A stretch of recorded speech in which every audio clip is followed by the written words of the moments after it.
Guys, I got a question, man. Who's the bigger liar, Dwyane Wade or LeBron James? Oh, man. Oof. Oh, man. These two seem to be competing hard for the title of who can tell the biggest lie about everything that's happening in the NBA. Knowing you love LeBron from such lies as I knew Kobe was going to have 81. We did a whole episode back in March about his dream, quote unquote, where he shot the shit with Michael Jordan after the North Carolina Duke championship game. And I know a lot of people are like, Amin, it's clearly LeBron. He had a big lead. We'll say that. Yeah. And every time he picks up a book, he adds to that lead. But let me tell you guys something, man. Dark horse, Dwyane Wade. D-Wade, man. This Dwyane Wade dude is out of control. Can you explain to me what? Dwyane Wade is running around. He goes on different podcasts, player-hosted podcasts. And then in an effort to butter them up, how would you describe it, Tom? Yeah, you grease my. It's like seeing maybe your like 10th favorite musician in the wild. Oh man, you're my favorite as a kid. I love you. Can I get a selfie? You know, that type of thing. So he goes on these podcasts that are hosted by other players that were his contemporaries, and he tells them, you guys are the reason why we created the Big Three in Miami. Basically, the impetus behind what we're doing now started when we saw you guys do X, Y, Z. It was a really heartfelt thing. Is this the I'm just trying to get like you tour that he's doing right now? Yes, this is absolutely I'm just trying to get like you. Let's hear him with Kevin Garnett. Y'all was the sole reasons that we got together. We can't compete with Paul Pierce, Kevin Garnett, and Ray Allen, and Rondo. We got to get that toughness. We got to get that togetherness. If we don't get that, we don't beat them. Right.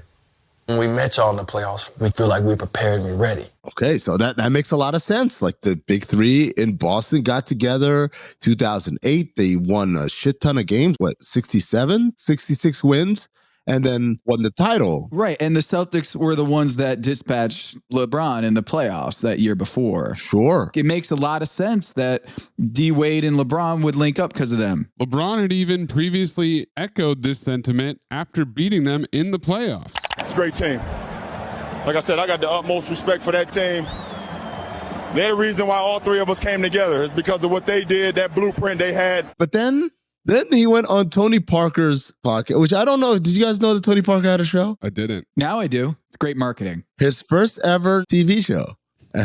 It's on something called Squeak, I believe. It's spelled Skweek, but I read it as Squeak because I have the radio on in the car a lot. Keek to squeak. Wait, is that French? Squeak, like that spelling maze? It might be French slang. Is it? But it's not a real French word. It's not a French word, but I'm thinking, are they trying to spell the word squeak, but because, no, that doesn't make sense because QU makes the qua. Yeah, isn't that French? Yeah, it makes sense. Like qua. It's almost like they're Americanizing squeak. It's got to be a French slang thing because there was a video game in 1989 called Squeak. Same spelling. Was it a basketball game? It's a puzzle game. No. Squeak. So Squeak is a streaming service, right? Wait, hold on. Is the name of the show Squeak or is the name of the service Squeak? The network is Squeak. The network, it's like Fubo TV. But it's called The Squeak Show. The intro says The Squeak Show by Tony Parker. Bienvenue dans le Squeak Show by Tony Parker. Right. It's as if the Gilbert Arenas podcast was called Underdogs Podcast by Gilbert Arenas. They're basically sponsoring the name of the show. Should we be called the Meadowlark Podcast by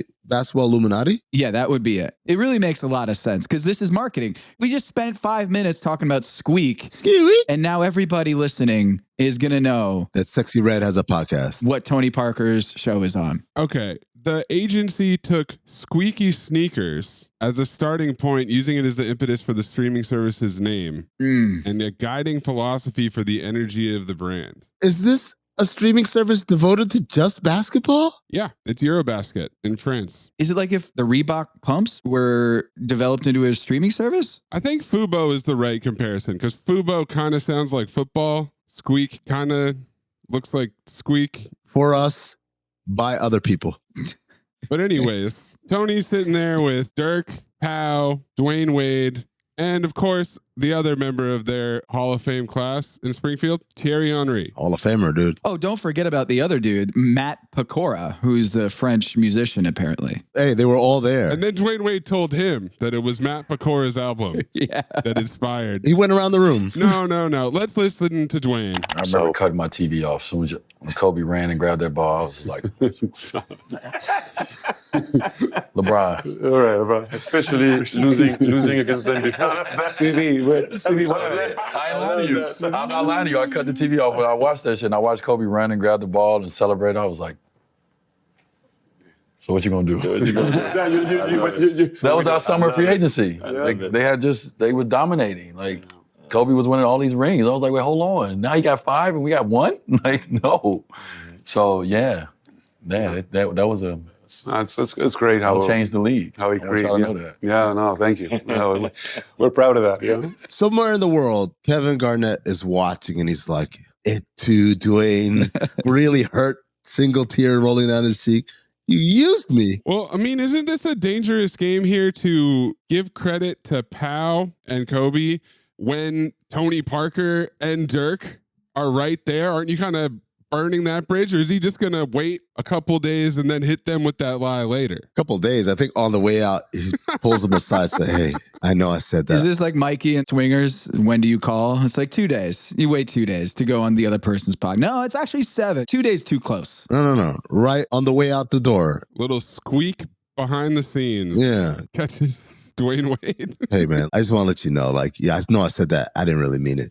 Here's the crazy part. It doesn't even make sense. It's like Kobe had 3 rings, and then he won a 4th and a 5th. And at that point, Dwyane Wade said, enough is enough. Enough is enough. How many more? How many more, LeBron? How many rings? And LeBron said, I guess, I was holding out hope that I could catch up, but now I don't know. And that's when it all started. Why do they gotta lie, man? I just don't get why. Maze, do you know if Dwyane Wade has been on JJ Redick's podcast? The Old Man in the Flash? No, I don't know if he's been on that yet, but where was JJ around this time? JJ was on the 09 and 010 Magic with Dwight Howard, Stan Van Gundy, Rashard Lewis, Hedo Turkoglu. He was on that team. And I wonder if Dwyane Wade went on Old Man in the 3, he would say the same thing. Hey, man, we had to go through Dwight and you guys. Man, you guys were number 1 seed a couple years there. You're the sole reason we got together. I called up CB, I called up LeBron, and you're the sole reason. 100%. It's reasonable. No. Look, hey, man, Dwight and JJ Redick stopped LeBron from getting back to the finals. That's totally reasonable. On top of that, I would like to also submit that when he goes on All the Smoke, he can tell Matt Barnes, Steven Jackson, with Barron and the rest of those guys out in Golden State, you guys really had this thing together, that we believe thing inspired us because we wanted to believe in something too. And so I told LeBron, that's the sole reason right there. I want that kind of brotherhood on my team. So Chris, LeBron, let's go. And that's why they formed it, because of the we believe. The other element there, Dirk's revenge. Dwyane Wade and LeBron knew that Dirk would be so mad about losing to the We Believe Warriors that they had to form a super team in order to take down the 2011 Dirk-led Mavericks. That would really be pushing his lying ability. I don't know. Because turned out that Dirk believed. Not necessarily. Does JJ Barea have a podcast? If JJ Barea has a podcast, then he can go on that podcast and say, I should have. What if he went on Old Man in the 3 and mixed up JJ with JJ? Gave him credit where credit was not due. Wait, JJ Barea has been on JJ Redick's podcast. JJ and JJ? JJ and JJ. Together? Quad J's. 4J. A lot of J's. Dwyane Wade went on Tony Parker's podcast and didn't say, hey, Tony, you guys were the reason why we had to join up. We just had to compete with your big 3. You could have. Could have. Decided not to. They won 4? Thierry Henry. I don't know what he would say to Thierry Henry and his podcast if he has one. When you were scoring goals for Arsenal, yeah, I knew that we needed to go get LeBron, so I made the call. Actually, when you won the 1998 World Cup, yeah, I know I was still in high school, but I picked up the phone and I called a middle school LeBron and said, hey, we need to do this. We need to get together one day with this other guy named Chris Bosch, who's also in middle school. He's in Texas. Don't worry about it. And we've got a Alela Blue, except our own version, which is Rojo. Oh, I got the one that beats all of those. What's that? He's going on Jeff Teague's podcast. Okay. And saying, I watched you at Wake Forest and knew that the Atlanta Hawks were building something. Yep. That'd be the biggest lie of all, to say that he is watching Wake Forest games. They were good. They were Talk good. about it. They were number one in the country. Jeff Teague was a rookie in 2009, 2010 with the Hawks. So that would make sense that he's seeing Eastern Conference, that they're the next big thing. Josh Smith, Joe Johnson. Is Al Horford on that team? No, see, this is what happened. He saw Jeff Teague and he saw the beginning, the very kernels of something very special. So they started to build a super weapon, unbeknownst to anybody. Yeah. Started building around this planet called Geonosis. Oh, I was going to go Oppenheimer, I mean. Oppenheimer built the super weapon and then didn't end up using it on the intended target. Yeah, well, I went with the Death Star, but here's the problem. Before they had a chance to really unleash this thing like full scale to destroy the massive targets, they were upended by an incursion internally, and LeBron left and the whole empire fell apart. But then LeBron rebuilt it as Star Killer Base and destroyed the Atlanta Hawks in 2016. So all's well that ends well. June 24th, 2010, certain player gets drafted. Okay. July 10th, 2010, LeBron takes his talents to South Beach. Coincidence? I think not. Dwyane Wade will go on Podcast P. Wow. With PG-13 himself and tell him that as soon as Paul George got drafted to the Indiana Pacers, Dwyane Wade said, we need LeBron in here now. Before it's too late. There's a new threat coming. And it was because of you, Paul George. And then Paul George does another kind of good version of Amin's impressions. Mike Dunleavy's on that team. Roy Hibbert's on that team. Tyler Hansborough's on that team. Josh McRoberts, Dante Jones. Yeah, he's looking at that Indiana Pacers team and seeing what's coming. Lance Stevenson hasn't arrived yet. No, he's in that same draft. He was in 2010 as well. So he saw Lance as well. Yeah. He saw it all. You know what I can't wait for? Draymond Green to steal this bit in about a decade. Forget that he called him from the parking lot after the finals. When he saw insert NBA player with the future podcast here, that became the sole reason that he called Kevin Durant. My assignment: uncover why the association inspires more conspiracy theories in volume and salience than any other U.S. sport. You've heard of the Illuminati. The truth is out there, but so are lies. Your eyes can deceive you. Don't trust them. The NBA has always been controlled by about 8 people. Denial is the most predictable of all human responses. If you're only using 10% of your brain, you don't even know that you're using 10% of your brain. The NBA Illuminati. If coincidences are just coincidences, why do they feel so contrived? The Illuminati. But you start to follow the money, and you don't know where the f*** it's going to take you. It is unspoken. They have influence among other players. The NBA Illuminati. I don't have time for your convenient ignorance. Maybe I'm a conspiracist now as well. That's all it took. Oh, we got books, we got schools. You saw a video on YouTube. My eyes, sir. You've never used them before. We are the Basketball Illuminati.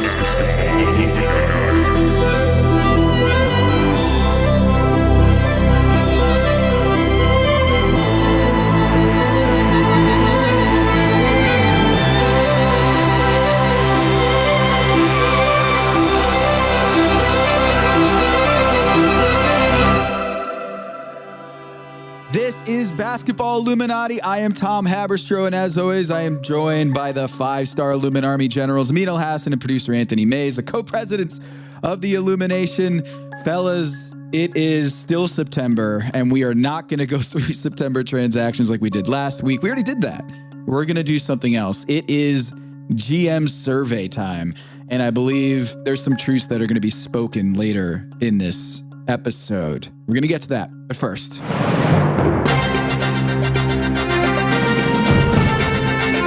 You are listening to The Agenda with Tom Haberstroh and Amin Hassan.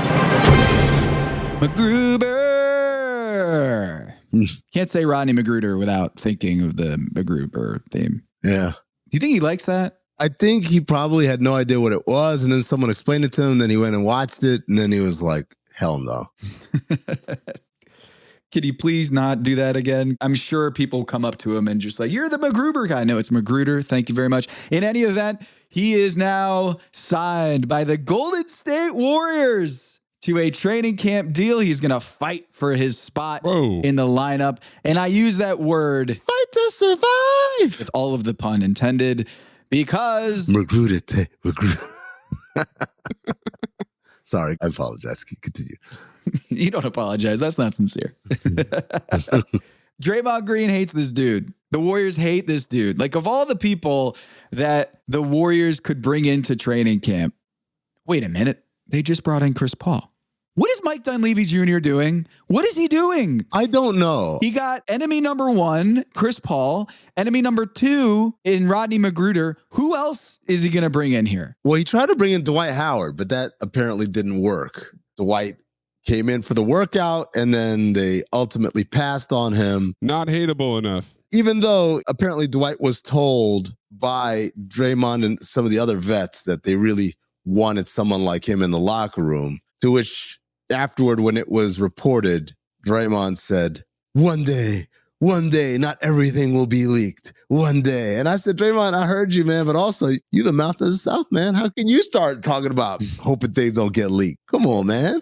What are we doing here? Wasn't that just a drive-by on the Jordan Poole tape? Not what he's talking about? Oh, wow, yeah. I mean, I think he's talking about everything. The idea that nothing is sacred, nothing is secret. One day I can punch my teammates in practice and it won't get out. But this is the dude who does a podcast from the locker room. He's making a media business out of talking in front of a mic about your team. Revealing. Yeah. About his own team. This is the whole idea. Especially saying things like, oh, and then Steph really struggles when this happens. What are you doing, man? And I feel like the Obama gif, like, what are you doing? Who's this guy? Rodney McGruder, for those who don't know, he got in a fight with the Warriors during the bubble season, but it was weird. It was Wayne Ellington got in a fight with Juan Toscano Anderson. Mm-hmm. And then Rodney McGruder heard about what Juan said, went over to go talk to the Warriors, and listened to what, I forgot about this, listen to what Klay Thompson said, who was injured, and doing the play-by-play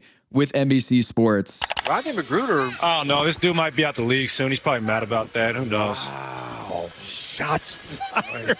He's over here checking my guy. You good? Everybody seems to be okay, and everybody's going to their respective locker rooms there. But yeah, I don't know.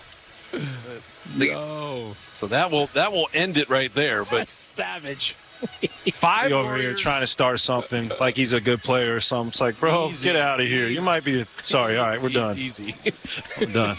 That's vicious, man. And here's what Draymond Green said after that game. Draymond, what happened at the end there with McGruder? I don't know. I was in the locker room. But apparently he was taking up for Wayne Ellington. When the Rodney McGruder become the tough guy of the team? Like, I don't know, man. Everybody in the league tough these days. It's crazy. I've seen a lot of tough guys this year. I don't understand it. And don't nobody do anything. So, like, if you really wanted to do something, you could have done it. Walk over there talking shit like he's a team tough guy. The hell out of here. Tough guy, Rodney, and tough guy.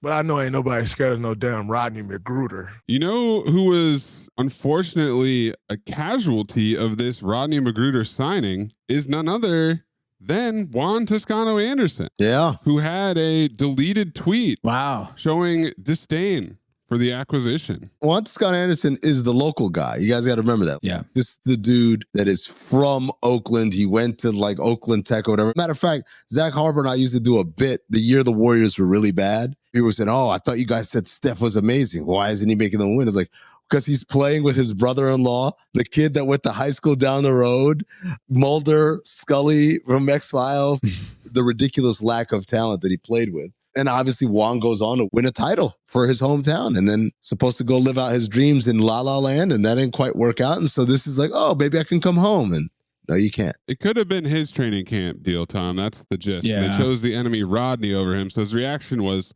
wow, 4 dots, LOL. Deleted it. Whoa. To be deleted means someone said, what are you doing? And he said, I could have been talking about anything. Maybe he had another training camp spot. Yeah, he could have been talking about Taylor Swift and Travis Kelce. Yeah. Could have been anything. This is why I love Anthony Slater. He had an article about Klay Thompson and Jordan Poole and Draymond and Steve Kerr extensions.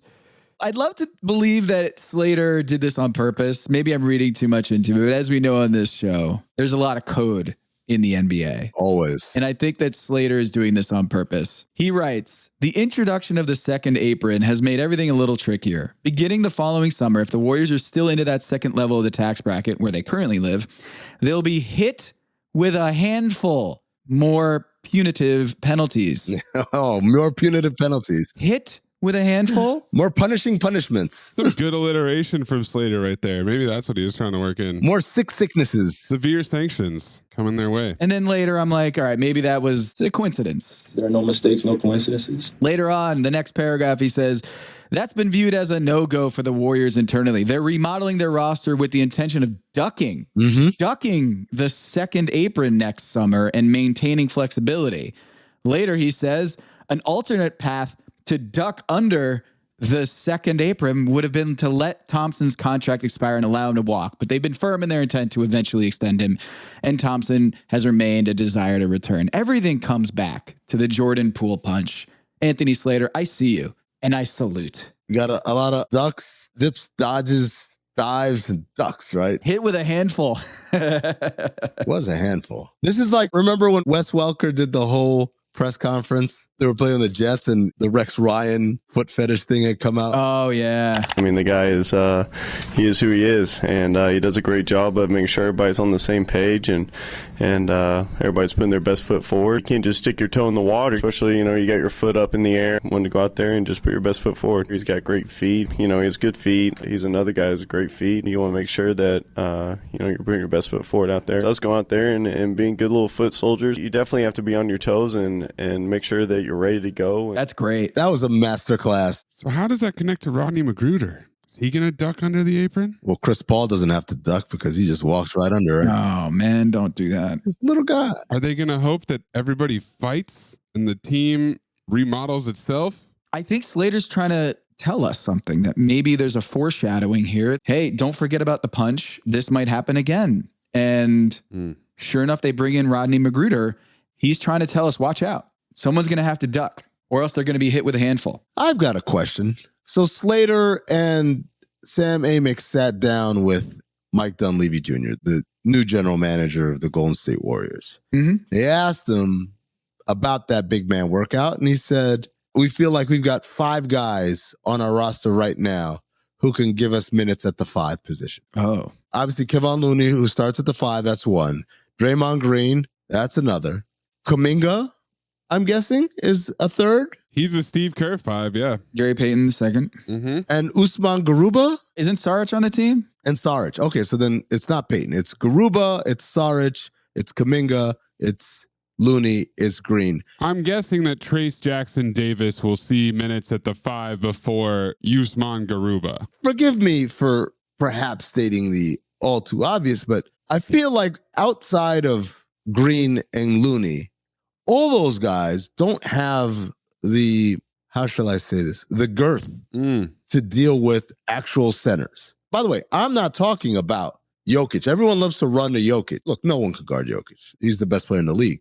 I'm talking about, you guys have enough size for like Rudy Gobert or Karl Anthony Towns or DeAndre Ayton or Yusuf Nurkic or Sabonis? Right, like you need innings eaters. Yeah, man. In the NBA, you need guys who can bang and make sure, oh yeah, this is the Bang Bros team. Yeah. So you got to make sure you can bang down low and figure out a way to play the whole season without running Draymond Green and Kevon Looney into the ground. Right. Not to mention that their 2 best lineups last year with a net rating of plus 20.1 and plus 21.9 featured both Looney and Draymond together. This goes back to the very beginning when everyone asked Steve Kerr, hey, this lineup, Steph Clay, Andre Iguodala, Harrison Barnes, and Draymond Green destroys everybody on plus minus every time they play. And it's instant. It's one of those things where it's not a statistical anomaly. You can see it when they get in a game, those lineups dominate.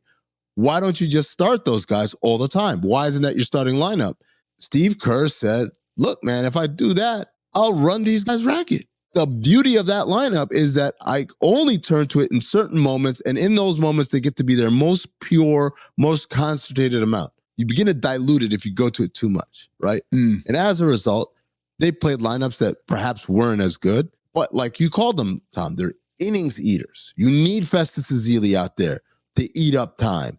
You need Bogut, and then later on, David West and guys like that. And that's not a knock on those guys. They were effective as well. JaVale McGee, right. They just weren't as effective as that death lineup was. Right. But the reality is, whenever you ask someone smaller to guard someone bigger, in short windows, cool. I think we can get an advantage. But the longer that sample size is, the more wear and tear you're putting on them. So this idea that like, we're fine. I don't know, man. This, to me, feels short-sighted, or maybe they've got another reason and he's just not telling us. Well, I think Mike Dunleavy Jr. has consulted with Kuminga and Gary Payton and Saric about whether they feel comfortable with playing the 5, because he's done that with CP and Draymond. When he got CP and made that trade, he actually consulted with Chris Paul and Draymond, being like, hey, you guys good?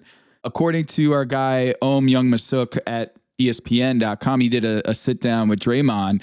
And in that sit down, Mike Dunleavy told Ohm, I wanted to hear from both of them. Really, anytime we make a move, whether it's going to be Steph, Clay, Draymond, you want to kind of feel it out and see what they think. All of them initially, including Chris, sort of had some pause.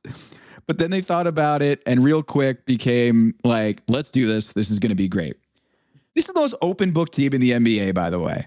And here's the GM of the team admitting on the record that when I went to Chris Paul and Draymond about linking up together, they both were like, I don't know about that. They both had some pause about it. Bob Myers did actually take a media career. Mike Dunleavy Jr. also talking publicly. What I want to know is, do you guys think that this quote in that same story from Draymond is a backhanded compliment? It's not to redeem anything about Draymond, Draymond says. My goal is that we can help Chris Paul get his first championship. Oh, that's 100%. 1,000. Oh, my God. He tried to little bro Chris Paul right there. You know what it almost feels like? It feels like that's how they convinced Draymond to go along with the deal. Like, Dre, hey, we're thinking about getting Chris Paul. Hell no, man. I don't want no Chris Paul. That guy's a da-da-da. Come on, Draymond. I think you really helped. No, man, I don't want to play with him. Like, think about it. When y'all win, you will have given him his first ring. That's right. And Draymond said, I get to own him in a kind of weird way there. Like, you own me. Yeah, you know what? Yeah, okay, all right, I want it. And then turns around, hey, by the way, Om Youngmisuk wants to talk to you. Cool. So, Draymond, what do you think about the deal? It's like, I'm excited, ecstatic. Yeah. To make Chris Paul my bitch for the rest of all time. After what happened with Jordan Poole, you going to try to redeem yourself after what happened last year? No. Double down. I can already hear the podcast appearances next summer. And that's when I knew I had to call Chris Paul, get him in here, help him get that first title. It will be Draymond's idea by the time this is all said and done.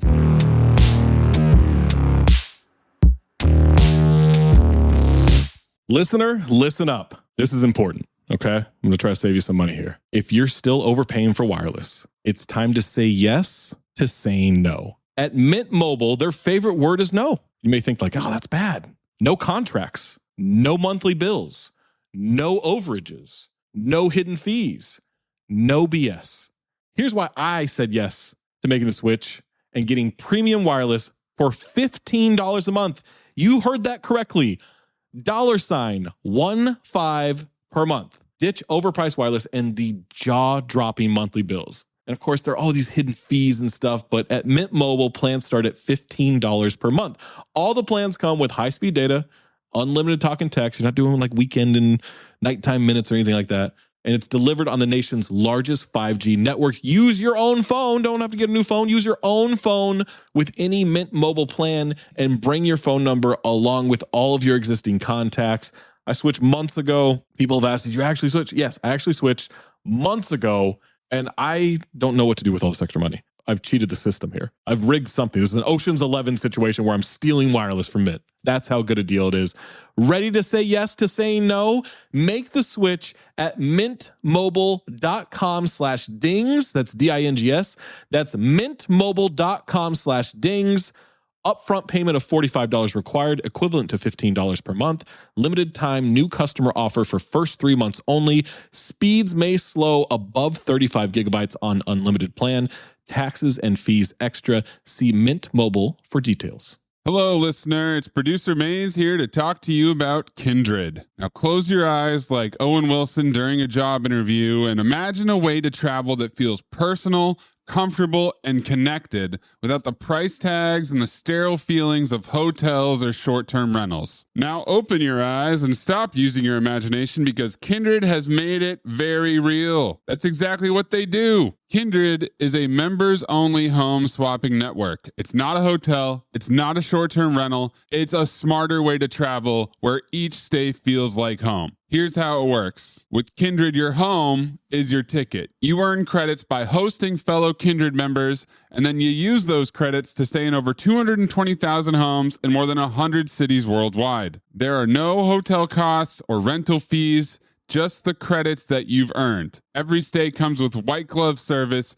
24/7 trip support, and $100,000 in host protection. Make it easier for you to travel and enjoy yourself and not worry about details. I've used Kindred and I found an amazing home for a weekend getaway in an idyllic location with amazing views and great ambiance. It had everything I needed. And the best part was, it cost me $0. So apply now at livekindred.com and use code DINGS to join for free.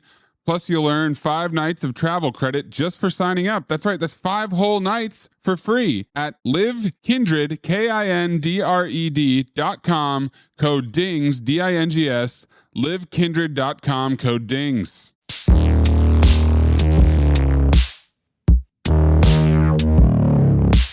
But what's interesting about this team, I just clicked over to the ESPN survey on ESPN.com where they interviewed GMs and scouts and coaches. Timmy Bontemps put this together.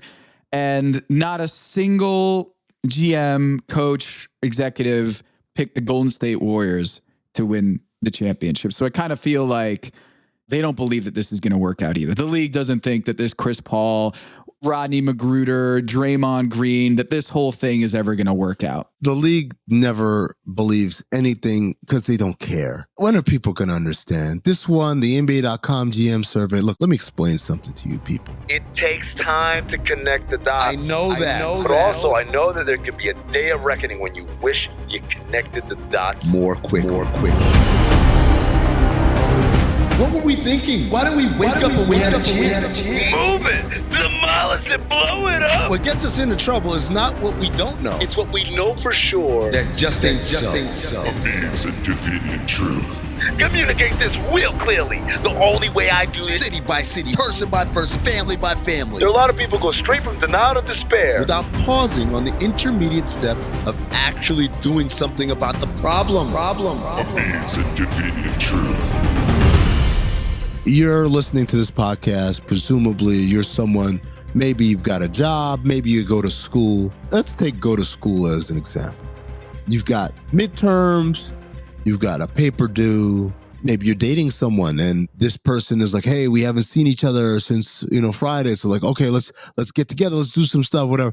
Maybe you got a pet, you got a dog, you got to feed the dog. Oh my God, dog got to walk the dog. Papers, midterms, date this Thursday. Where do we go to eat? What can I afford? All these things. Yeah. And then you're walking out of like Target and there's someone there with a clipboard asking you to sign this petition. How much do you care? How much do you care? Maybe you're planning a trip. Maybe you're a businessman, right? Or a businesswoman and you've got all sorts of things. You got accounts receivable and you've got a big meeting and a presentation in front of the bosses and all that stuff. And you got to fly to HQ in Toledo and you're booking your flight and you do the thing. And at the end of the call, they say, would you like to stay on for a quick 3-question survey? How much do you care about those answers? You don't care about those answers. You know why? Because you don't care about the survey. You know why? Because you have a million more pressing shit to do in your life than answer a survey. So wait, Amin, are you saying that Target is the NBA offseason, the dog you have to walk is training camp, and the person with the clipboard is Tim Bontemps? I'm saying to you, Maze, that people with a lot of shit on their table do not receive surveys that have no impact, material impact on their jobs or lives and go, let me see, that is a good question. Let me write down all the names of all the people I think are to do this. Ooh, no, them? No. Hold on. I'm going to cross that one out and put these one over. Like, wait. Hey, Bob, who do you think between them and them? Really? Well, I had them over. Oh, well, that's a good point. Hold on. Let me rearrange it. Blah, blah, blah. No one's doing that.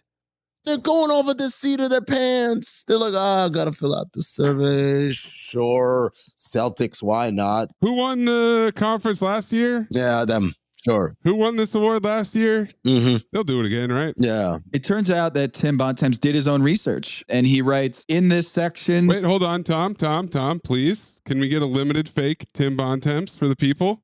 So I did some research here, and I actually called some GMs and some coaches, and I called executives, and this is what they told me. Okay.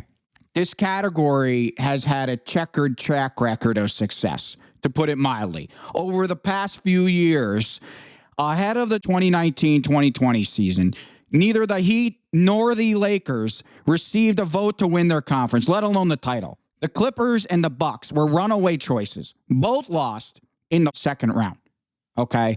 The Suns didn't get a vote to win the West entering the 2020-21 season. The Celtics didn't get a vote to win the East, and the Warriors didn't get any to win the title going into 2021-22. Okay. Entering last season, the Heat and the Nuggets both got a lone vote to win their conference, and neither was picked to win the title. Okay. So that's the last 3 years. They've gotten it dead wrong. That's right. Not just dead wrong, like unanimously every single part. It's the Luke Skywalker quote. Amazing. Every word you just said was wrong. That's where they are. This is the survey that people hold up before a season.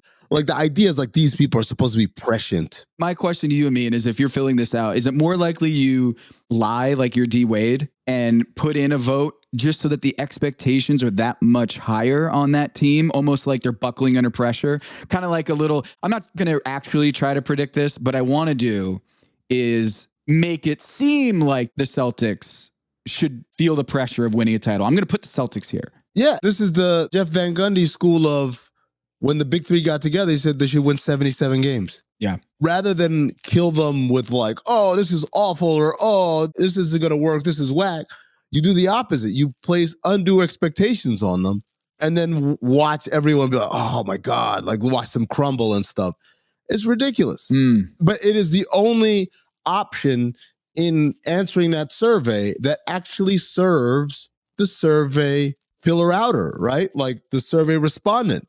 Otherwise, why do I fill out the survey? Why do I care? Surveyee? Server? The surveyed. You're the one who's being surveyed, right? Surveillant? No, that's a different thing. So the idea here is, what is the benefit for the surveyed? A better relationship, I guess, with Tim Bontemps and ESPN because you engage with them on this thing. But if that's the benefit, then there is no downside for me giving the minimal amount of energy to it, meaning just filling it out. I do like the idea of, for this survey, who's the best rookie not named Wembanyama in 5 years? Scoot, number 1 with 11. And then they just said, give me a Thompson. Yeah. One of these Thompsons. Yeah, poor Brandon Miller. Just sitting there being like, oh, man. Poor Brandon Miller. Poor Thompson twins. They don't even tell him apart. They just say A. Thompson. No. A. Thompson, literally. Which one is that one? I don't know. Just pick one. Okay, cool. The one from overtime. Oh, check the Thompson box. The A. Thompson box. Clay Thompson? Hey, Thompson. Okay, so I just want to know, for the record, Boston Celtics 6, okay? Denver Nuggets 5, Milwaukee Bucks 2, Phoenix Suns 2, okay? So under your idea that we don't know what we're talking about here, who do you think will win the championship? Because it's not going to be the Celtics, not going to be the Nuggets, not Bucks, not Suns. With no votes to win the Eastern Conference and with a trade looming in the stratosphere, there's a little team called the Miami Heat. Oh, culture. Come on down to 601 Biscayne, baby. Come on down to the Elser Hotel. We've got Giannis dropping cryptic quotes about trying to get out of town. and the Bucks are getting votes. Meanwhile, we've got 6 GMs in the survey saying that Damian Lillard will be a Heat by the beginning of the season. Something's not adding up. We should do a segment on that. It's called Something Doesn't Add Up. This is the same thing that happens with the all-star voting. Players, media, fans, we vote for the starters. And the coaches pick the reserves. And everyone's like, yes, because the coaches are going to be there with their pens. Well, he's really played well. They're going to grind that tape to figure out who's the all-star because they don't have anything else going on. No, damn it. No. How dare you put him over him? They don't care. They don't care. Who should determine the reserves? I mean, should it be the video coordinator? Should it be the advanced scout? I think it should be us, this show. I think it should be Basketball Illuminati. It just can't be anybody who's got real life concerns going on. Nobody who works for a team has the time to accurately do this. They just don't. Their lives are very busy.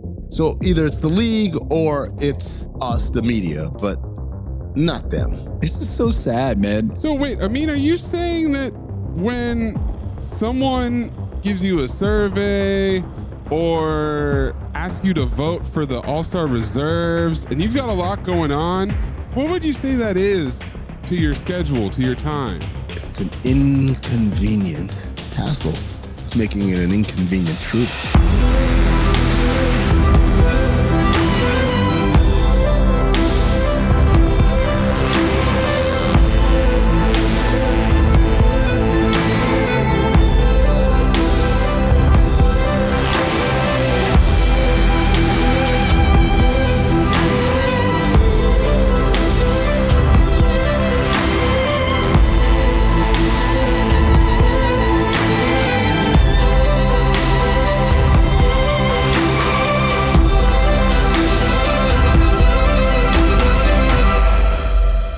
What is the NBA story that we can come up with Travis Kelce and Taylor Swift? Is there any connection we can make? Little football Illuminati? There's no connection. No. We're just doing it for the clicks, ladies and gentlemen. Here we go. Did you just take the second biggest story in the world right now, sports story, and try to weave that in?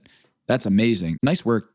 I saw this tweet from somebody who was like, wait, these dudes are dating? And it was a picture of Jason Kelce's jersey and then DeAndre Swift. Eagles, locker room drama. Someone said, oh, who's Taylor Kelce dating? He's dating Taylor Swift. And I'm like, it's Travis Kelce. And then I said, you know what? No. Guess what? He gets to change his name now. He's now Taylor Kelce. The other funny thing is they had a picture of Jerry Jones and Chris Christie. Oh, that was the best. Who's Chris Christie dating? No. Which cowboy is Chris Christie dating? That's such a perfect tweet, man. I was laughing my ass off at that.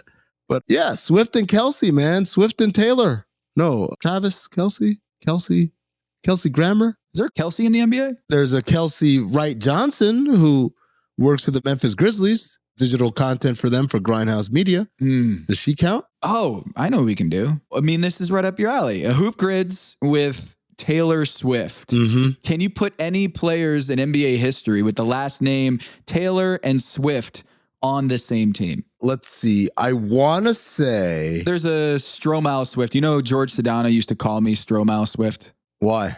Stro. Oh, Haber-Stromile. Wow. If you go to Basketball Reference right now, the pronunciation guide says in capital letters, S-T-R-O-H. Yeah. So Stromile Swift, did he ever play with a Taylor? I mean, you're on the clock. I'm going to say no.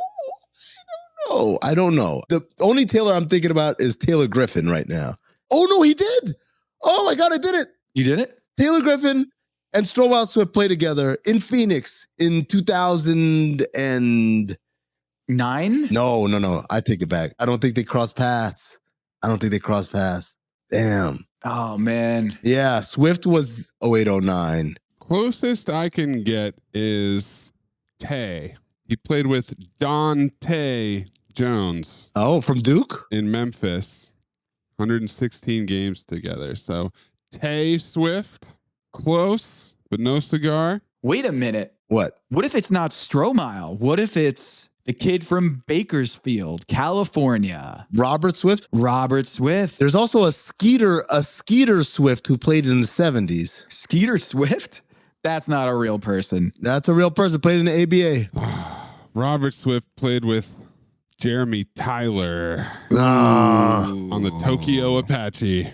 Not even in America. Oh, got it. Skeeter Swift. Okay. 1971-72 Pittsburgh Condors. Yes, everybody remembers it. Yes. Yes. Who could forget the Pittsburgh Condors? Skeeter Swift, shooting guard out of East Tennessee State University, played with Ron Taylor, center out of USC. We did it. Wow.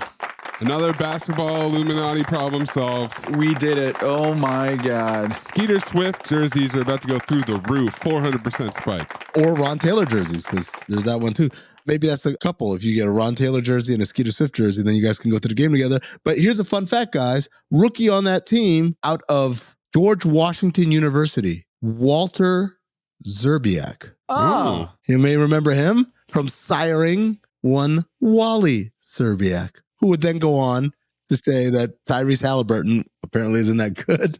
Why did he say that? I still don't understand. Oh, how about this? On that same team, there was an Arvesta Kelly, which means R. Kelly. We've got a Kel.